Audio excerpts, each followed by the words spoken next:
भारत माता की जय। भारत माता की जय। छत्रपति शिवाजी महाराज की जय। छत्रपति संभाजी महाराज की जय। जय भवानी जय शिवाजी। जय भवानी जय शिवाजी। जय जय जय जय जय भवानी। जय जय जय जय जय शिवाजी। जय जय जय जय जय शिवाजी। जय जय जय जय जय भवानी। हिंदवी स्वराज्याचे सरसंस्थापक छत्रपती शिवरायांना मानाचा मुजरा करतो। भारतीय राज्य घटनेचे शिल्पकार भारतरत्न डॉक्टर बाबासाहेब आंबेडकर यांना मानवंदना अर्पित करतो। भारतीय जनता पार्टी विधिमंडळ गटाच्या बैठकीमध्ये मंचावर उपस्थित असलेले आपले अध्यक्ष चंद्रशेखर बावनकुळेजी, मुंबईचे आपले अध्यक्ष आणि मुख्य प्रतोद आशिष शेलारजी, आपले ज्येष्ठ मंत्री सुधीर मुनगंटीवारजी, प्रवीण दरेकरजी, रणधीर सावरकरजी आणि या ठिकाणी उपस्थित सर्व ज्येष्ठ आमदार, विधिमंडळ गटातील दोन्ही सभागृहातील आमदार भगिनी आणि बंधूंनो, आज आपल्या विधिमंडळ गटाची ही बैठक निवडणुकीच्या पार्श्वभूमीवर आपण या ठिकाणी आयोजित केली आणि ही बैठक आयोजित करताना एकीकडे आपल्या सगळ्यांच्या मनामध्ये प्रचंड आनंद देखील आहे। कालच देशाच्या इतिहासामध्ये सलग तिसऱ्यांदा प्रधानमंत्री बनणारे, म्हणजे यापूर्वी फक्त जो रेकॉर्ड नेहरूजींच्या नावावर आहे त्याची बरोबरी करणारे, अखिल विश्वामध्ये ज्यांच्या नावाचा डंका वाजतो असे आपल्या सर्वांचे नेते माननीय नरेंद्र मोदीजी यांची एनडीएने एकमताने निवड केली आणि त्यांचं अभिनंदन करण्याकरता आज आपण सगळे या ठिकाणी एकत्रित आलोत। आणि हे खरं आहे की एकीकडे जसा आनंद आपल्याला आहे की देशामध्ये लोकांनी पुन्हा मोदीजींवर आणि एनडीएवर विश्वास दाखवला, त्याचवेळी निश्चितपणे आपल्या मनात ही सल देखील आहे की मोदीजींच्या यशामध्ये सिंहाचा वाटा 14 आणि 19 मध्ये आपला होता, यावेळी तो वाटा आपण उचलू शकलो नाही आणि म्हणून एकदा पुनरावलोकन व्हावं आणि नव्याने आपल्याला स्ट्रॅटेजी तयार करता यावी, या दृष्टीने देखील आजची बैठक महत्त्वाची आहे। आणि त्यासोबत खरं म्हणजे आपण सगळ्यांनी हा निर्धार केलाय की महाराष्ट्रामध्ये जे काही अपेक्षित यश आलं नाही त्याची कारणं त्या ठिकाणी शोधून ती कारणं कशी दूर करता येतील आणि विधानसभेच्या निवडणुकीमध्ये पुन्हा एकदा महायुतीचं सरकार कसं आणता येईल हा जो निर्धार आपण सगळ्यांनी व्यक्त केला त्याबद्दल देखील मी आपल्या सर्वांचे मनापासून आभार मानतो। खरं म्हणजे उन्हाळा संपतोय, काहिली पण संपते आहे, पावसाळा जवळ आलेला आहे आणि पाऊस पडत असताना जे पेरलं जातं सप्टेंबर, ऑक्टोबर, नोव्हेंबर तेच उगत असतं।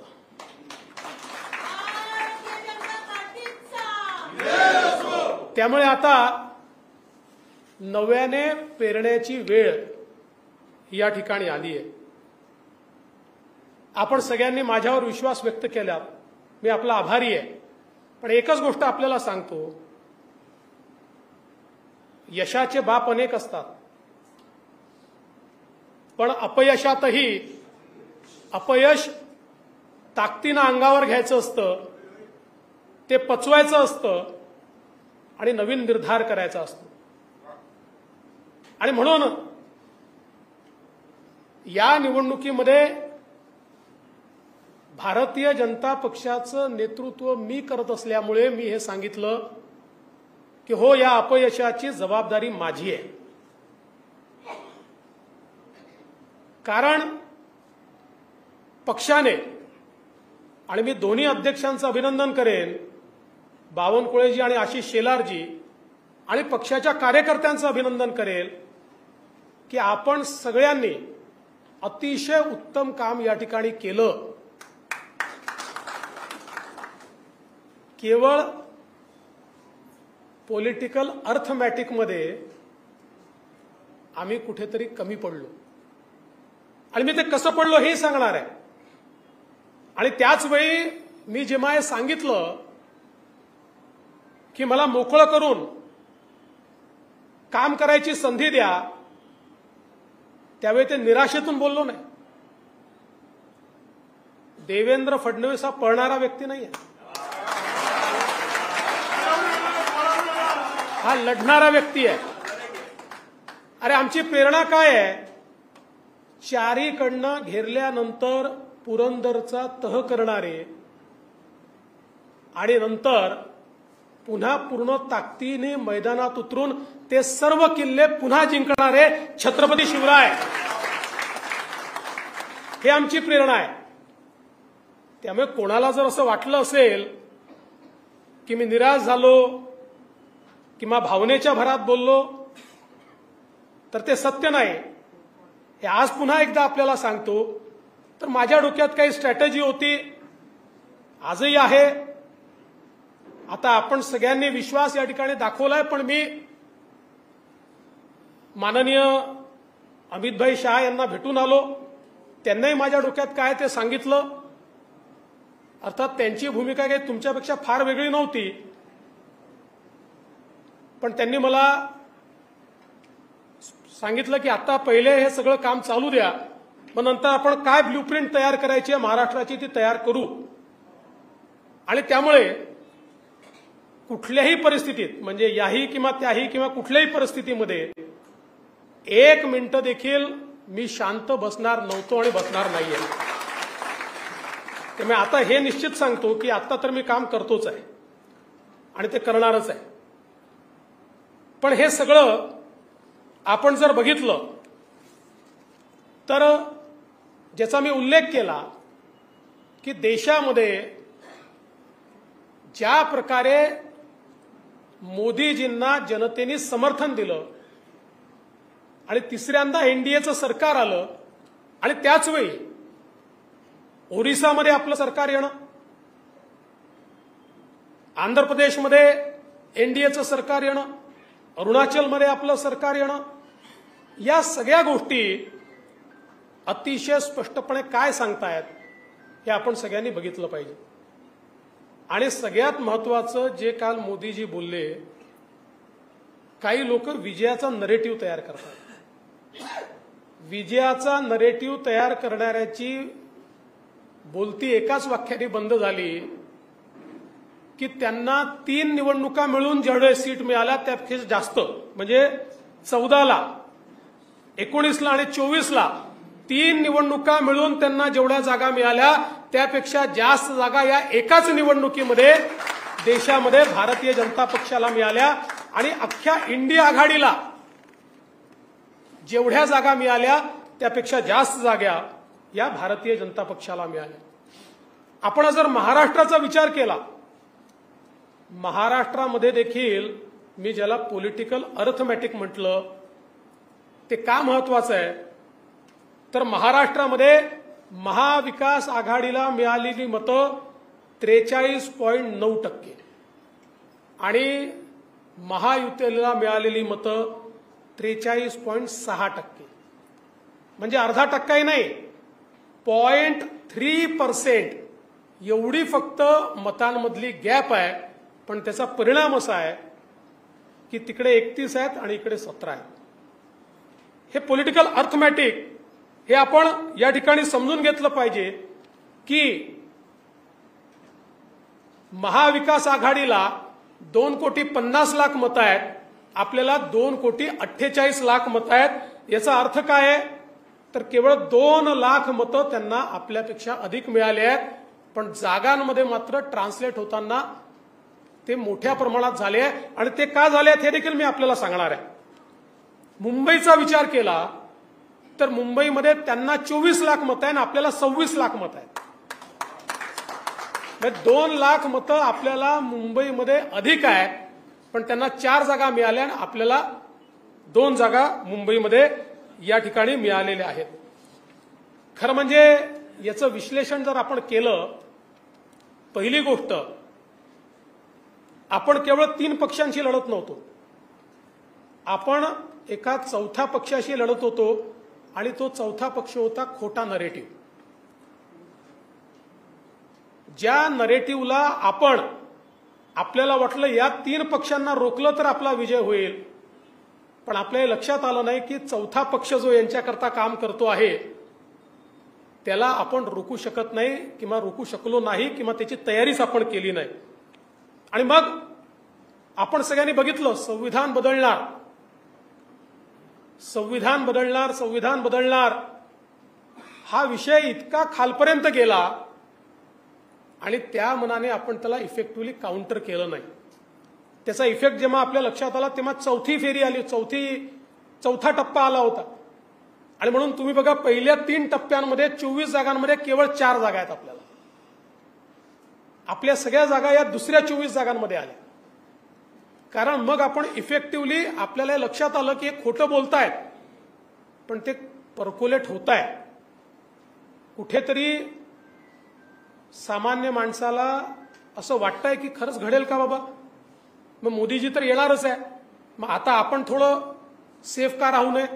अशा प्रकारे विशेषतः दलित समाजामध्ये, आदिवासी समाजामध्ये हा नरेटिव्ह हा मोठ्या प्रमाणात या ठिकाणी तयार झाला. पण एक गोष्ट लक्षात ठेवली पाहिजे की असा जरी नरेटिव्ह तयार झाला तरी हा नरेटिव्ह एखादी निवडणूक चालतो, पुढच्या निवडणुकीत तो चालत नाही. कुठल्याही खोट्या मुद्द्याची ताकद ही एका निवडणुकीपुरतं असते, त्याच्यानंतर त्याची ताकद ही 50, 60, 75% कमी होते आणि आपण ती 100% कमी करू शकतो. या संदर्भात योग्य कारवाई आपण करू. आणि मला विश्वास आहे कालच माननीय मोदीजींनी आणि मागच्याही काळात जेव्हा जेव्हा मोदीजी पंतप्रधान झाले, मोदीजींनी पहिलं काम जर काही केलं असेल तर नेता निवडीच्या आधी संविधानाची पूजा केली आहे. कालही मोदीजींनी संविधानाची पूजा केली आणि मोदीजींनी सांगितलं भारताचं संविधान हे माझ्याकरता सगळ्यात महत्वाचं आहे. आणि आता संविधानाला 75 वर्ष पूर्ण होत आहेत, त्यामुळे पुढचं 1 वर्ष भारताच्या संविधानाचा महोत्सव हा या देशामध्ये निश्चितपणे या ठिकाणी साजरा केला जाणार आहे. हे माननीय मोदीजींनी आपल्याला सांगितलं. दुसरा नरेटिव्ह काय तयार झाला, पक्ष फोडाफोडी वगैरे, त्याच्यावरही पुढे सांगतो, आकडेवारीतनं सांगतो. खरं म्हणजे ते सत्य नाही आहे. उलट जर त्यांच्या यशाचं आपण डिसेक्शन केलं तर त्यांना कुठे मतं मिळाली आणि कुठे नाही मिळाली यातनंच हा नरेटिव्ह किती फोल आहे हे आपल्या लक्षात निश्चितपणे येईल. त्यासोबत विशेषतः मराठवाड्यामध्ये खरं म्हणजे मला अतिशय आश्चर्य वाटलं. नरेटिव्ह तयार केला मराठा समाजात. आता बघा हे देखील आश्चर्य आहे की नाही, मराठा समाजाला दोन्ही वेळी आरक्षण आपण दिलं. मराठा समाजामध्ये त्या ठिकाणी सारथी सारखी संस्था असेल, अण्णासाहेब पाटील आर्थिक विकास महामंडळ असेल, फी सवलतीची योजना असेल, हॉस्टेलची योजना असेल, स्वाधारची योजना असेल, या सगळ्या गोष्टी या आपल्याच काळात झाल्या. आणि असं सांगितलं जातं आपल्याला की मराठा समाजाचा फटका पडला आणि ज्यांनी 1980 पासनं मराठा आरक्षणाला विरोध केला, 80 पासनं ज्यांनी मराठा आरक्षणाला विरोध केला, त्यांच्या पडल्यात मतं गेली, त्यांच्याकडे मतं गेली. याचा अर्थ काय? याचा अर्थ एवढाच आहे की हे पण टिकणार नाहीये, हाही बुद्धिबळ टिकणार नाहीये. हा जो काही नरेटिव्ह तयार करण्याचा प्रयत्न झाला आणि काही प्रमाणात यशस्वी झाले, फार मोठ्या प्रमाणात झाले असं नाही, कारण मोठ्या प्रमाणात जर यशस्वी झाले असते तर 43% मतं भाजपला मिळाले नसते. हा आपला जो मतदार आहे तो जर सगळा गेला असता तर 44% मतं आपल्याला मिळाले नसते. किंवा एकूण जर आपण 2019च्या मतांशी भाजपाचंच कंपॅरिझन केलं तर आत्ताच बावनकुळे साहेबांनी सांगितलं की आपले प्रत्यक्ष मतं हे त्यापेक्षा वाढले आहे आणि टक्केवारीचा विचार केला तर 1% आपले कमी झाले.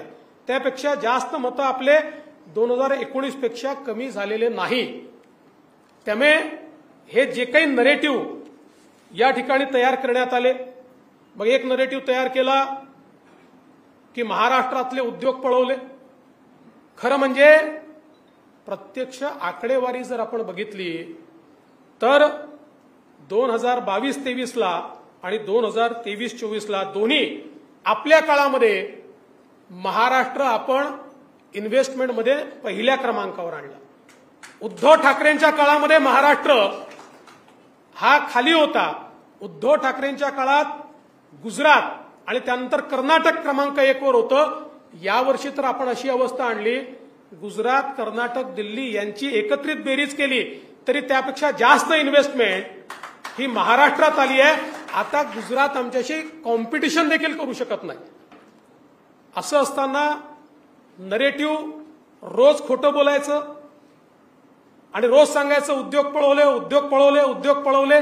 आता ही जी आकडेवारी आहे हीच आकडेवारी सांगते की जर उद्योग पळाले असते तर गुजरातच्या दुप्पट आणि गुजरात, कर्नाटक, दिल्ली यांच्यापेक्षा एकत्रितपेक्षा जास्त उद्योग आणि इन्व्हेस्टमेंट ही आपल्याकडे कशी आली असती.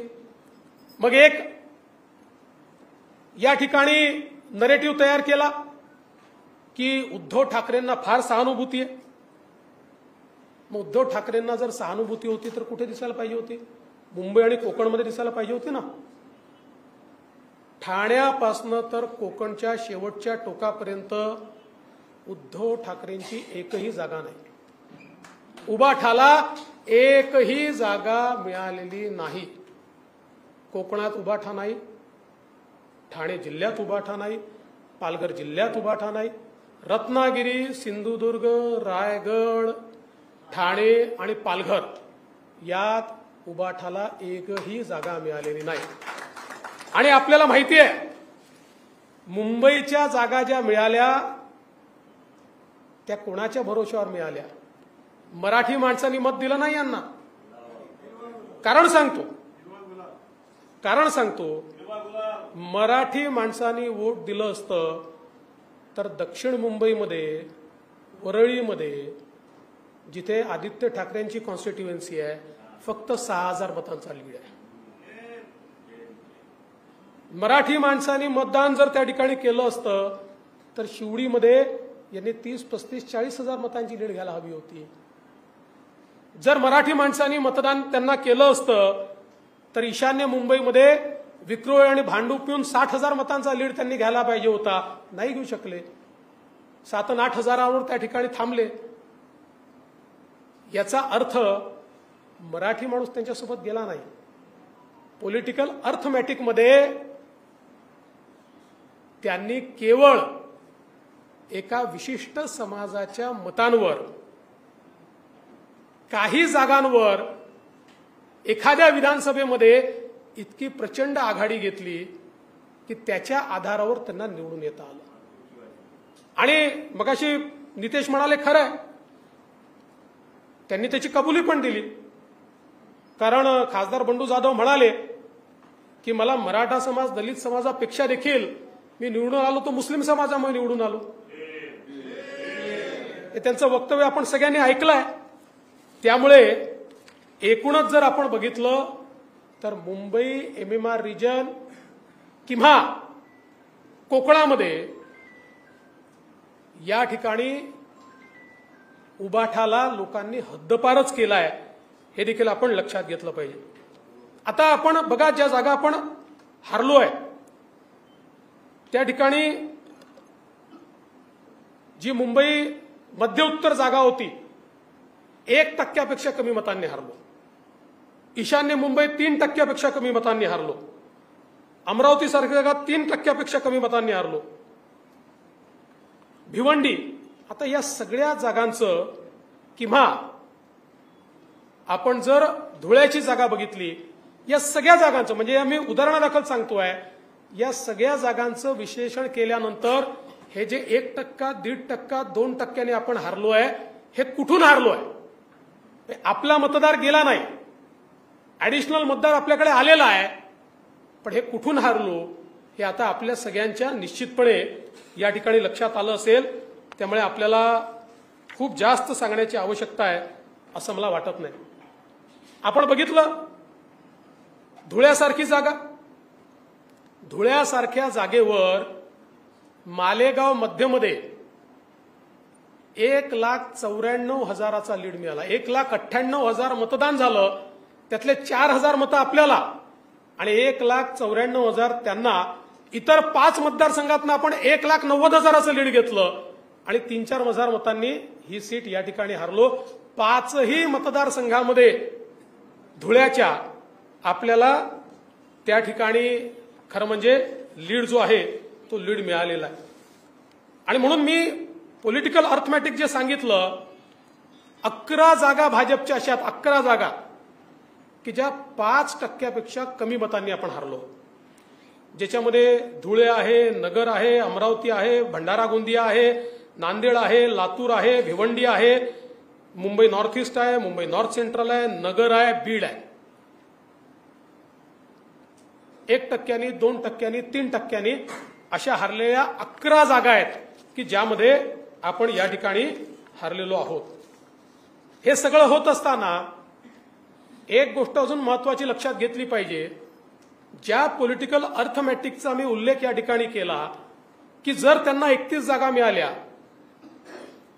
तर ते विधानसभेत रिफ्लेक्ट व्हायला पाहिजे होतं. विधानसभेमध्ये महायुतीला 130 जागांवर आघाडी आहे आणि भारतीय जनता पक्षाचा जर विचार केला तर आपल्याला 71 जागांवर आघाडी आहे आणि प्लस 5 आपल्या सोबतचे अण्णांसारखे जे लोक आहेत यांच्या मतदारसंघात जे आपलेच आहेत अशा मतदारसंघांमध्ये म्हणजे 71 आणि 5 76 मतदारसंघांमध्ये आपल्याला आघाडी आहे. म्हणजे ज्यांना केवळ 9 जागा मिळाल्या लोकसभेच्या ते आजही सर्वार्थाने महाराष्ट्रात नंबर 1 आहेत. विधानसभा शहाजा, वोटिंग पर्सेंटेज शहाजा, सिंगल इंडिव्हिज्युअल पार्टी शहाजा, पर सीट वोटिंग पर्सेंटेज सहजा, लढवलेल्या सीट्सच्या वोटिंग पर्सेंटेज सहजा, सगळ्या याच्यात याही निवडणुकीमध्ये जनतेने नंबर 1ची पार्टी ही या ठिकाणी आपल्यालाच ठेवलेलं आहे. आणि खरं म्हणजे भरपूर स्टॅटिस्टिक्स माझ्याकडे आहे, पण हे स्टॅटिस्टिक्स सांगण्याकरता नाही आहे, इम्प्लिमेंट करण्याकरता आहे. माझी तुम्हाला एकच विनंती आहे, कधी कधी पराजय होतो, पण पराजय झाल्यानंतर एकमेकाच्या डोक्यावर खापर फोडू नका. ठीक आहे, आपली काही मतं आहेत, आपल्यालाही काही ठिकाणी समन्वयाचा अभाव आढळला, तो टिपलेला आहे, तो काही जाहीरपणे बोलण्याची आवश्यकता नाही आहे. जो समन्वयाचा अभाव आपल्याला दिसलेला आहे त्या पक्षाच्या नेत्यांना मी सांगणार आहे की या मतदारसंघात या आमदाराच्या घेतल्यात या आमदाराकडे आम्हाला त्या ठिकाणी समन्वयाचा अभाव दिसला. आज वेगवेगळे नरेटिव्ह तयार होत आहेत. शेवटी आपली मदत आपल्या मित्रपक्षांना झाली आहे, मित्रपक्षांची मदत आपल्याला झालेली आहे. आज आपण जर बघितलं तर शिवसेनेसारखा आपला जो काही जीवाभावाचा मित्र आहे, शिवसेनेच्या ज्या काही 7 जागा निवडून आलेल्या आहेत, आज बुलढाणासारख्या जागेवर संजय कुटे, आकाश कुंडकर यांच्या मतदारसंघातली मतं तुम्ही बघा. इतक्या मोठ्या प्रमाणात ती मतं असतील, त्या मतांमुळे त्या ठिकाणी फायदा झालेला आहे. इचलकरंजीमध्ये अण्णांच्या मतदारसंघात एकट्या 42,000 मतं आपल्याला त्या ठिकाणी जास्त आहेत. किंवा नॉर्थ ईस्टचा जर आपण विचार केला तर नॉर्थ ईस्टमध्ये आमच्या ठाकूरताईंच्या इथे 23,000ची लीड आहे, तेव्हा 48 मतांनी ती सीट आलेली आहे. आपण जर बघितलं तर आपल्या लोकांनी प्रामाणिकपणे मित्रपक्षांचं काम त्या ठिकाणी केलेलं आहे. त्यांच्या जागा जर आपण बघितल्या, मावळसारख्या जागेवर चिंचवडमध्ये आपल्याला अतिशय चांगली लीड आपण त्या ठिकाणी दिलेली आहे, पनवेलला आपण लीड दिलेली आहे. त्यामुळे याचं विश्लेषण, आणि त्याच वेळी जळगावसारखी आपली जागा जी आपण अत्यंत चांगल्या मताने जिंकलो आहोत, तिथे त्यांच्या आमदारांच्या मतदारसंघात चांगली लीड आपल्याला मिळालेली आहे. आज आपण जर बघितलं तर मीरा भाईंदर सारखं शहर आहे, त्या ठिकाणी अर्धा शिवसेनेचा आमदार आहे, एक आमदार आपल्यासोबतचा आहे, जवळपास 1 लाख मतांची लीड त्या ठिकाणी आहे. त्यामुळे मला असं वाटतं की नरेटिव्ह तयार करण्याचं काम आपण तर करत नाही, इतरांनी करू नये. मी काल मुख्यमंत्र्यांना देखील सांगितलेलं आहे, माननीय मुख्यमंत्री महोदयांनी सांगितलं की अनेक वेळा आपले जे प्रवक्ते बोलतात, तुमचे आमचे, मी नितेश राणेंनाही बोललो आहे की बरेच वेळा प्रवक्ते जे बोलतात ते जरा समजून उमजून बोललं पाहिजे. आता ही वेळ उणे दुणे जाहीरपणे काढण्याची नाही आहे. आज आपण बघितलं असेल तर राष्ट्रवादी काँग्रेसचे तटकरे जी निवडून आले, पेणसारख्या आपल्या मतदारसंघामध्ये अतिशय चांगली मतं त्या ठिकाणी मिळाली. इमानदारीने सगळ्यांनी काम केलं. त्यामुळे एकमेकाला सोबत घेऊन चालणं हे अत्यंत महत्वाचं आहे. आणि म्हणून माझी अपेक्षा ही आहे की भारतीय जनता पक्षातर्फेही, आणि मी काल आम्ही बसलो होतो त्यावेळेस माननीय मुख्यमंत्री महोदयांनाही सांगितलं आणि अजितदादांनाही सांगितलं की आता वेगवेगळे विश्लेषण करू नका, आता एका सुरात सगळ्यांनी बोललं पाहिजे. आहे ना, सगळ्यांच्या काही ना काही तक्रारी आहे, त्या तक्रारी नेत्यांनी समजून घेतल्या पाहिजेत. आता बाहेरचं कशाला, आपल्याच मतदारसंघामध्ये ईशान्य मुंबईमध्ये 2 दिवसात 2 न्यूज आल्या. एक दिवस न्यूज आली मीरकोटेच्या कसे पडले, कोणी काम नाही केलं. मग दुसऱ्या दिवशी न्यूज आली दुसऱ्यांनी कसं काम नाही केलं. आता अशा प्रकारच्या बातम्या, या पेरण्याचं काम, या बातम्या त्या ठिकाणी जाहीरपणे आणण्याचं काम, या सगळ्या गोष्टी कुठेतरी पक्षाकरता योग्य नाही आहेत, महायुतीकरता योग्य नाही आहेत. म्हणून माझी आपल्या सगळ्यांना विनंती आहे, एकच गोष्ट लक्षात ठेवा, तुमच्या समोर मांडलेलं जे स्टॅटिस्टिक्स मी आहे, म्हणजे वेन वी परफॉर्म वर्स्ट असं जेव्हा म्हटलं जातं त्याही वेळी आपली ही स्थिती आहे. 130 जागा, खरं म्हणजे ते थोडं कन्फ्युजन, 133 जागा होतील कदाचित त्या. म्हणजे अशाही परिस्थितीमध्ये आम्ही इतक्या जागांवर जर पुढे आहोत तर विधानसभेमध्ये हे बदलणं कठीण नाही आहे. कारण मी सांगितलं, खोट्या नरेटिव्हची जी काही लाईफ असते ती संपली आहे. ताकदीनं आपण पुढे गेलो तर मला विश्वास आहे, 100% विश्वास आहे की या विधानसभेमध्ये किती मतांचा फरक करायचा आहे, 3-3.5% मतं. 51% करता 3-3.5% मतांचा फरक करायचा आहे. सगळ्यांनी ताकद लावली तर आपली ताकद नाही का 3-3.5% मतं बदलवायची.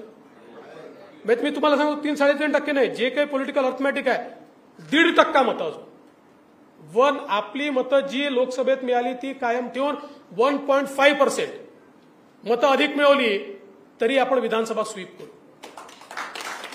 आणि म्हणून मला असं वाटतं, एकीकडे हा आनंद निश्चित आपण मनवला पाहिजे की माननीय मोदीजी देशाचे तिसऱ्यांदा प्रधानमंत्री होत आहेत आणि काल त्यांनी सांगितलं आहे पहिले 10 वर्ष हा ट्रेलर होता, असली पिक्चर अभी बाकी आहे.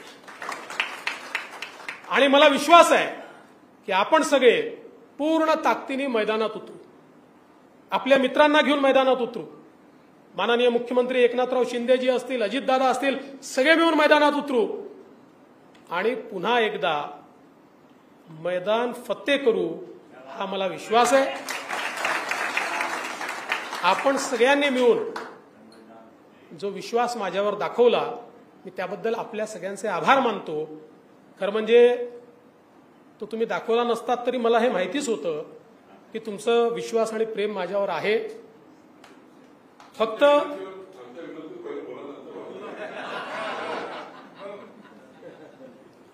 ते सगळं